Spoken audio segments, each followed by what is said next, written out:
اعوذ باللہ من الشیطان الرجیم بسم اللہ الرحمن الرحیم رب اشرح لی صدری ویسر لی امری واحلل عقدۃ من لسانی یفقہوا قولی صدق اللہ العظیم۔ ناظرین، پروگرام صنعت و معیشت، شہزادہ شوکت آپ کے ساتھ۔ ہم پاکستانی اس وقت ایک خواہش رکھتے ہیں کہ کسی طریقے سے ہم اس معیشت کو مضبوط کر سکیں، صنعت کو مضبوط کر سکیں، گھر کی گھریلو معیشت کو ٹھیک کر سکیں۔ یہ ہماری خواہش ہے۔ اس خواہش کو پورا کرنے کے لیے ہم دن رات ایک کر رہے ہیں، لیکن ہماری یہ خواہش پوری ہوتی نظر نہیں آتی۔ حکومت وقت بھی کوشش کر رہی ہے کہ کسی نہ کسی طریقے سے اس اکنامک کرائسس میں ہم کچھ نہ کچھ پازیٹیو خبر لے آئیں، ہم 24 کروڑ عوام کو کوئی پازیٹیو خبر دے دیں۔ حکومتی مشینری، چاہے وہ آج سے 30 سال 40 سال پہلے کا دور تھا یا آج کا دور ہے، حکومتی مشینری کا ایک آبجیکٹیو ہوتا ہے کہ وہ کیا پازیٹیوٹی ہے جو کہ ہم اپنی عوام کو بتا سکتے ہیں۔ وہ پازیٹیوٹی ڈھونڈتے ہیں، نیگیٹیوٹی میں سے پازیٹیوٹی نکالیں تاکہ ہم اپنی عوام کو کوئی خوشخبری دے سکیں۔ یہ ہے ایک آبجیکٹیو ہماری حکومت کا۔ اور دوسرا آبجیکٹیو ان کا یہ ہے کہ ہم اپنی آنے والے مسئلے مسائل کو جو اسی ٹینیور میں جو ہماری حکومت ہے اس میں کس طریقے سے ایڈورسریز کو چھپا دیں اور پازیٹیوٹی سامنے لے آئیں۔ تیسرا آبجیکٹیو یہ ہے کہ ہم اپنی اکنامک کرائسس کو کسی طریقے سے مینیج کر لیں تاکہ پولیٹیکل ڈینٹ نہ پڑ سکے۔ وہ پولیٹیکل پارٹیز جو کبھی ایک دوسرے کے خلاف محاذ آرائی پر تھیں وہ سب ایک ہیں۔ وہ پولیٹیکل پارٹیز جو کبھی اس طریقے سے آپریٹ کرتی تھی کہ دوسرے کو ناکام کرنا ہے، وہ آج ایک پیج پر ہے۔ کانسٹیٹیوشنل امینڈمنٹ، 26ویں امینڈمنٹ انہوں نے کر دی، اور 26ویں امینڈمنٹ میں کیا کچھ چینج ہوا، اس کے عام آدمی کے کیا امپیکٹ آئیں گے، اس کی ہم عام آدمیوں کی زندگی میں کیا فرق آئے گا، اس کے اوپر ہم انشاءاللہ نیکسٹ ویک اپنے ساتھ اپنے لائرز پینل کے ساتھ بیٹھیں گے اور آپ کے ساتھ ایک ایک چیپٹر پہ ڈسکشن کریں گے کہ اس کا صنعت اور معیشت پہ کیا فرق پڑے گا۔ یہ ہے ایک پوائنٹ۔ ناظرین، دوسرا پوائنٹ امپورٹنٹ یہ ہے کہ میں ایک عام آدمی کے طور پر کیا رول ادا کر سکتا ہوں کہ حکومت وقت اس کے ساتھ پازیٹیوٹی میں آگے جا سکوں۔ میرا کیا رول ہونا چاہیے، ایک لیڈر کا کیا رول ہونا چاہیے۔ میں آپ کو ایک مثال دیتا ہوں۔ حضور نبی کریم صلی اللہ علیہ وسلم کے پاس ایک صحابی آئے، میں معیشت کی بات بتاؤں گا۔ انہوں نے کہا، یا رسول اللہ صلی اللہ علیہ وسلم، میرے گھر میں کھانے کے لیے کچھ نہیں، میں بے روزگار ہوں، بس دیٹس ول۔ اپنی پلی اس نے حضور نبی کریم صلی اللہ علیہ وسلم کے سامنے رکھ دی اور بیٹھ کے حضور نبی کریم صلی اللہ علیہ وسلم نے اس وقت ایک رول ادا کیا، as a leader, as a consultant, as a mentor, as a creator of opportunity, as an advisor. آپ نے کہا، اے صحابی تیرے گھر میں کیا ہے؟ انہوں نے کہا، جی میرے گھر میں یہ ایسٹ ہے۔ ان ایسٹ میں انہوں نے کہا، جی یہ ایسٹ لے کے آؤ۔ ایسٹ لائے گئے۔ حضور صلی اللہ علیہ وسلم نے ان ایسٹ کی آکشن کی، نیلامی کی کہ ہے کوئی صحابی جو اس صحابی کے ایسٹ خریدے گا، یعنی ریسورسز کس کے ہیں؟ اسی صحابی کے ریسورسز، ان کو یوٹیلائز کرنے کے لیے حضور نبی کریم صلی اللہ علیہ وسلم نے آکشن کی، اور وہ ایک صحابی نے خرید لیے۔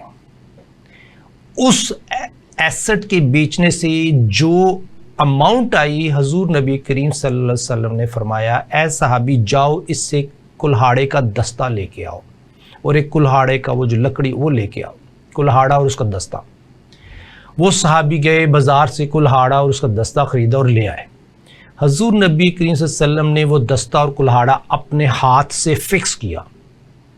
وہ کسی اور صحابی کو بھی کہہ سکتے تھے، وہ ان کے ساتھ اتنے ان کے چاہنے والے تھے، ان سے کسی کو کہہ سکتے تھے یہ کام خود کو، لیکن نہیں، حضور نبی صلی اللہ علیہ وسلم نے خود کیا وہ کام، اور دستہ بالکل اچھا کس کے اسے کہا کہ اے صحابی اب جاؤ لکڑیاں کاٹو اور لکڑیاں کاٹ کے بازار میں فروخت کرو اور اپنے بچوں کے لیے روزگار لے کے جاؤ۔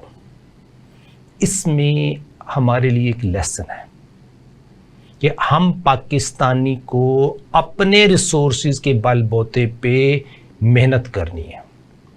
اس حدیث میں ایک لیسن ہے ہمارے لیڈرز کے لیے، ہمارے سرکاری ملازمین کے لیے جو اپنے آپ کو گورنمنٹ آف پاکستان کہتے ہیں۔ وہ گورنمنٹ آف پاکستان، وہ سرکاری ملازم جب اس کے ساتھ بات کی جاتی ہے تو وہ کہتا ہے کہ تم نے گورنمنٹ آف پاکستان پہ اٹیک کیا۔ جب ان پہ کرٹیسائز کیا جاتا ہے ان کی پرسنل لیوش زندگی میں تو وہ کہتے ہیں تو نے گورنمنٹ آف پاکستان کے اوپر اٹیک کر دیا۔ وہ سرکاری ملازم جو غلط کام کر رہا اسے کہا جاتا ہے کہ آپ یہ غلط کر رہے ہیں تو وہ کہتا ہے تو نے گورنمنٹ آف پاکستان پہ اٹیک کر دیا۔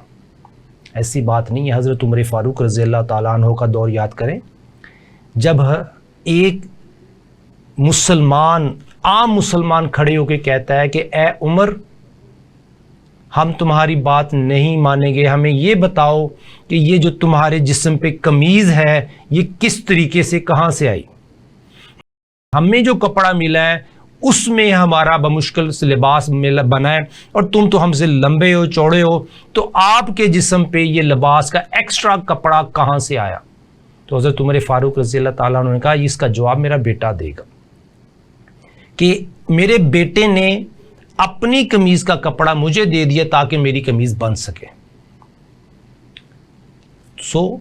بات یہ ہے کہ حکومت وقت کوئی بھی سرکاری ملازم جو اپنے آپ کو گورنمنٹ آف پاکستان کہتا ہے، اگر اس سے کوئی سوال کیا جائے تو اس کا مطلب یہ نہیں ہے کہ ہم نے حکومت پہ اٹیک کیا۔ ہمارا تو کام ہے سوال کرنا اور سوال کا تسلی بخش جواب لینا تاکہ جو پبلک منی ہے وہ سیکیور رہے۔ سرکاری ملازم کہتے ہیں پبلک منی کے ساتھ نہیں کھیلنا، اور اسی بات پہ وہ تڑی بھی لگاتے ہیں کہ پبلک فنڈز ہیں، پبلک منی ہے۔ تو یہی ہمارا پوائنٹ ہے کہ پبلک فنڈز ہیں، پبلک منی ہے، لیکن وہ سرکاری ملازمی تو یوز کر سکتے ہیں لیکن ہم پاکستانیوں کے بینیفٹ کے لیے وہ یوز نہیں ہوتی۔ میں بات کر رہا تھا پالیسی کی کہ حضور نبی کریم صلی اللہ علیہ وسلم نے وہ دستہ اپنے ہاتھ سے کسا، خود پالیسی دی، خود ایڈوائزری دی۔ اس حدیث میں لیسن ایک اور ہے کہ جو لیڈر ہے، جو پولیٹیکل لیڈرشپ ہے، جو سرکاری ملازمین ہیں، انہوں نے خود پالیسیز کریٹ کرنی ہے، اپورچونٹیز کریٹ کرنی ہے تاکہ ایک عام آدمی اس پالیسی میں، اس اپورچونٹی میں کام کر کے اپنے لیے روزگار بنا سکے۔ جب وہ اپنے لیے روزگار بنائے گا تو حکومت وقت کے لیے ٹیکس بھی نکال لے گا۔ اگر وہ اپنے لیے روزگار نہیں کما سکتا، اپنی 2 وقت کی، 4 وقت کی، 3 وقت کی روٹی یا بچوں کا سکول افورڈ نہیں کر سکتا تو وہ حکومت وقت کو ٹیکس بھی نہیں دے پائے گا۔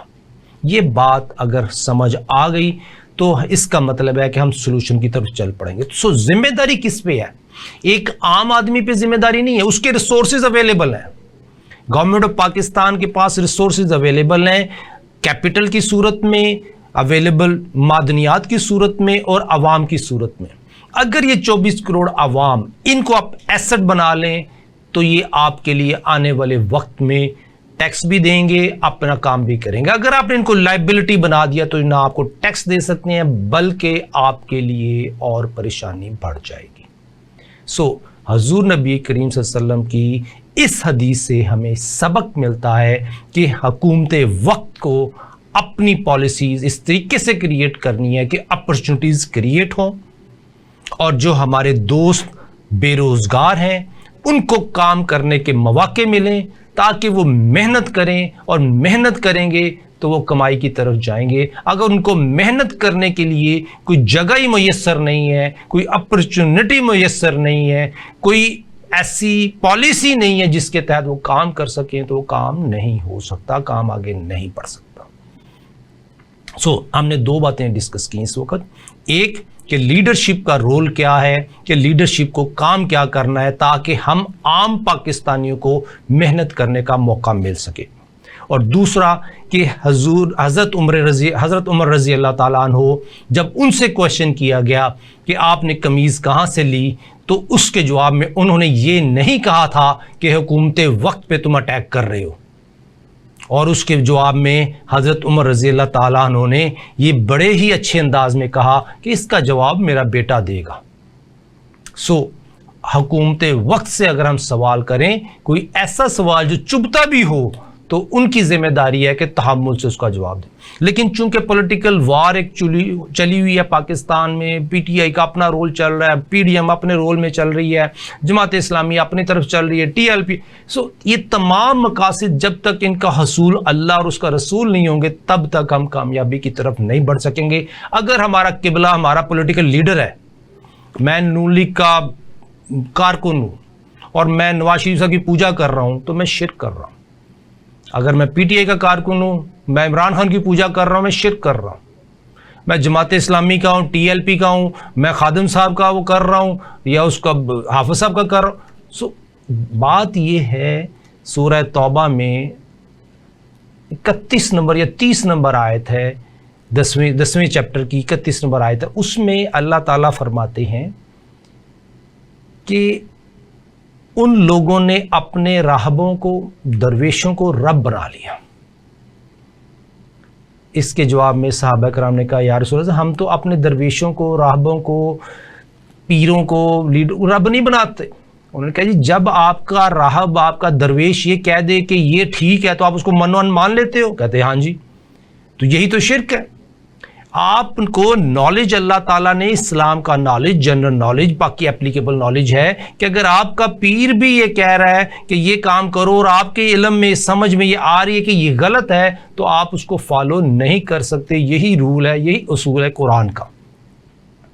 آج کے وقت میں اگر معیشت کمزور ہے تو اس کی ایک بڑی وجہ کہ پالیسیز پاکستانیوں کے بینیفٹ کے لیے نہیں ہے. اس کی دوسری بڑی وجہ کہ پالیسیز بنائی گئی ہیں سود کو پروموٹ کرنے کے لیے. اس کی تیسری بڑی وجہ پالیسیز بنائی گئی ہیں کیپٹلسٹ انویسٹر کو پروموٹ کرنے کے لیے. ابھی یونیورسٹیز، کالج 46 کامرس کالجز کو پرائیویٹ کرنے کے یا اس کو بند کر دیا گیا، اور یونیورسٹیز کو بند کرنے کی بات ہو رہی ہے. اس سے پہلے ہاسپٹلز کو پرائیویٹائز کر دیا گیا. اس کا مطلب ہے حکومت وقت جو ٹیکسز لے رہی ہے وہ نہ ہیلتھ پہ لگانا چاہتی ہے، نہ ایجوکیشن پہ لگانا چاہتی ہے. تو وہ کہاں لگانا چاہ رہی ہے؟ وہ ٹیکس کیوں لے رہی ہے؟ پھر حکومت وقت، government of Punjab, government of Sindh, یہ اگر ہاسپٹل ہیلتھ کے اوپر نہیں سروس دے سکتے، یہ ایجوکیشن میں سروس نہیں دے سکتے، تو اس کے اوپر جنرلی جو اور کیا چیز چاہیے یہاں پہ پاکستانیوں کو؟ ہیلتھ اور ایجوکیشن کے ساتھ زندہ رہنے کے لیے تو ہم آلریڈی پاکستانی محنت کر رہے ہیں کسی نہ کسی طریقے سے پورا کرنے. تو پھر ٹیکس اپلیکیبل ہی نہیں بنتا. اگر آپ نے پاکستانیوں کو سروس ہی نہیں دینی تو کس چیز کے ٹیکسز؟ پوائنٹ یہ ہے کہ آپ پاکستانیوں کو بینیفٹ دینے کی پالیسیز لگائیں، ہاسپٹل کو سبسیڈائز کریں، ایجوکیشن کو سبسیڈائز بلکہ فری کریں. میٹرک تک ایجوکیشن اچھے سٹینڈرڈ کی، یونیفائڈ ایک اصول، ایک ایجوکیشن سسٹم تمام پاکستانیوں کے لیے ہو تاکہ وہ تمام ایک ہی طرح کے لوگ، ایک ہی طرح کے ایجوکیشن سسٹم سے نکلیں، چیزیں ریفائن ہوں. بہرحال یہ ایک ڈیبیٹ ہے جو ہم ایجوکیشنسٹ کے ساتھ بیٹھ کے کریں گے. ہمارا آج کا پوائنٹ یہی تھا کہ عام آدمی کو کیا کرنا چاہیے. ہم عام آدمی کو صرف ایک پوائنٹ کرنا ہے کہ ہم پاکستانی حکومت وقت سے درخواست کریں کہ آپ ہمیں وہ پالیسی دیں جس کی بیس پہ ہم محنت کر سکیں. آپ ہمارے لیے وہ اپرچونٹیز کریٹ کر دیں جس کی بیس پہ ہم محنت کر سکیں. اگر ہم محنت کریں گے تو ہم کامیابی کی طرف جائیں گے اور کامیاب ہوں گے. اگر ہم محنت نہیں کریں گے، اپرچونٹیز نہیں دیں گے تو ہم محنت نہیں کر سکیں. اس کے اوپر اگر آپ دیکھیے ابھی جو کانسٹیٹیوشنل امینڈمنٹس آئی ہیں اس میں آرٹیکل 38F اس میں لکھ دیا گیا کہ سود کو ختم ہونا ہے فلاں ڈیٹ پہ. اس پہ ہم انشاءاللہ اگلا پروگرام کریں گے. سود ختم ہوتا ہے لیکن اگر وہ ہیلے کے تحت پاکستان میں رہتا ہے وہ ایک الگ بحث ہے کہ ہم نے صنعت سے اگر سود نکالنا ہے تو اللہ کے ساتھ جنگ میں سے نکلیں گے. اگر ہم نے معیشت میں سے سود نکال دیا تو ہم جنگ میں سے نکلیں گے. اگر سود ہیلے کے ساتھ رہا تو ہم جنگ میں سے نہیں نکل سکیں گے. بلکہ ہم نے تو پھر ایک ایک جھوٹی انا جھوٹے ہلے کے ساتھ ہم نے اپنے آپ کو سروائیو کر دیا اسی سسٹم میں جس سسٹم کا آج بھی ہم حصہ ہیں. سو ایک اچھا انیشیٹو ہے کہ 38F ہماری امینڈ ہو گئی, لیکن یہ پرنسپل آف پالیسی کے تحت ہے. اس کا ایک علیحدہ ٹاپک ہے کہ لیگلی یہ اپلیکیبل ہے کہ نہیں ہے, جوڈیشیبل ہے کہ نہیں ہے, جوڈیشیل ہے کہ نہیں ہے, یہ ایک علیحدہ ہماری لیگل بحث ہے. بہرحال اس وقت ایک عام آدمی کی نظر میں ہمیں اپرچونٹیز چاہیے کہ ہم کام کر سکیں. FBR کو ٹیکس چاہیے, ہم پاکستانیوں کی انکم بڑھا دیں, FBR ٹیکس لے لیں. پاکستانیوں کو بینیفٹ دے دیں, ہم پاکستانی بینیفٹ میں آ گئے تو پاکستانی اپنا بینیفٹ حکومت وقت کا شیئر کرے گا.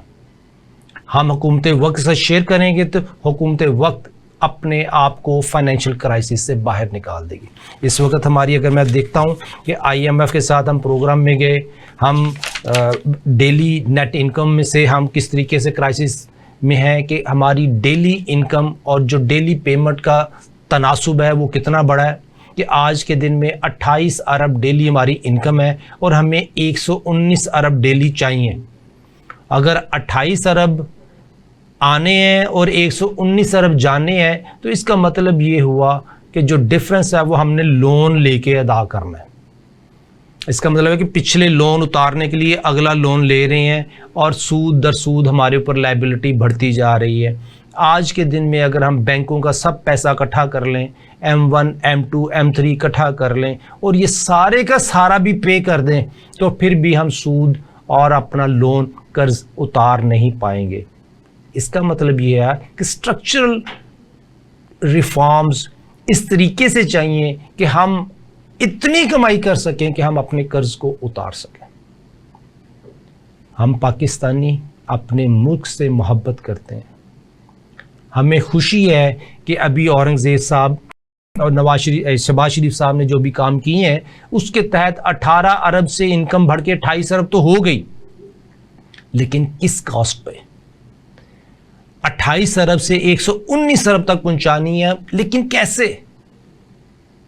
یہ اسی وقت ممکن ہے جب پلان بی پہ کام ہوگا, اور پلان بی پہ کام ہر طریقے سے آپ کر لیں. پیرلل سسٹم پہ ڈاکومنٹ اپنی ہماری جو اکانومی ہے اس کو ڈاکومنٹ کرنے کے لیے پیرلل اکانومی اس طریقے سے کریٹ کرنی جو ہمارا پلان بی ہو. آپ دیکھیے کہ 1881 میں USA نے فرسٹ ٹائم چائنا کو بیٹ کیا تھا. اس کی اکانومی چائنا سے بڑھ گئی اور مسلسل 132-33 سال 2013 تک, یہ 33-34 سال بنتے ہیں, 134 سال 2013 تک مسلسل 130-35 سال تک US کی اکانومی پوری دنیا پہ اس کا GDP سب سے زیادہ رہا. 1881 میں جو چائنا نے جنگ ہاری تھی US سے, وہ 2013 میں دوبارہ جیتی جا کے. ایسی کیا پالیسیز تھیں جو US 133 سال پوری دنیا میں اس کا GDP راج کرتا رہا؟ وہ پالیسیز تھیں جس کے تحت US سٹیزن ان کو موقع ملا کمائی کرنے کا, انہوں نے اپنے ملک کے لیے کمایا, اکنامک ایکٹیویٹیز پروموٹ کی. ہاں, تو ہم کون سا پلان اڈاپٹ کریں؟ پلان بی کیا ہونا چاہیے؟ اس میں عام آدمی کا رول کیا ہونا چاہیے؟ لیڈرشپ کا رول کیا ہونا چاہیے؟ ناظرین, اس کے اوپر بات کرتے ہیں بریک کے بعد. ویلکم بیک ناظرین, شہزادہ شوکت پروگرام صنعت و معیشت میں آپ کے ساتھ. ہم بات کر رہے تھے کہ لیڈرشپ کا رول کیا ہونا چاہیے اور عام آدمی کا رول کیا ہونا چاہیے. عام آدمی آج اس قدر محنت کر رہا ہے کہ اپنا گھر کا خرچ پورا کرنے کے لیے وہ اپرچونٹیز پہ بھی کام کر رہا ہوتا ہے جو اس کو سوٹ نہیں کرتی. مثلاً MBA پاس پکوڑے بیچ رہا ہے, سموسے بیچ رہا ہے. PhD پاس بیٹھا ہوا ہے ٹھیلے پہ شاعری کر رہا ہے, کیونکہ اس کے پاس اپرچونٹی نہیں ہے. MBA پاس لڑکا پکوڑے یا ٹھیلے یا سموسے بیچنے کے لیے کیوں بےتاب ہے, یا وہ اوبر کریم کیوں چلا رہا ہے, یا موٹر سائیکل پہ باقیہ کیوں چلا رہا ہے؟ کیونکہ اس کے پاس اپرچونٹی نہیں ہے, لیکن اس نے اپنے گھر کا خرچ چلانا ہے. سو ہمارے اس پلان اے میں تمام کی تمام انکم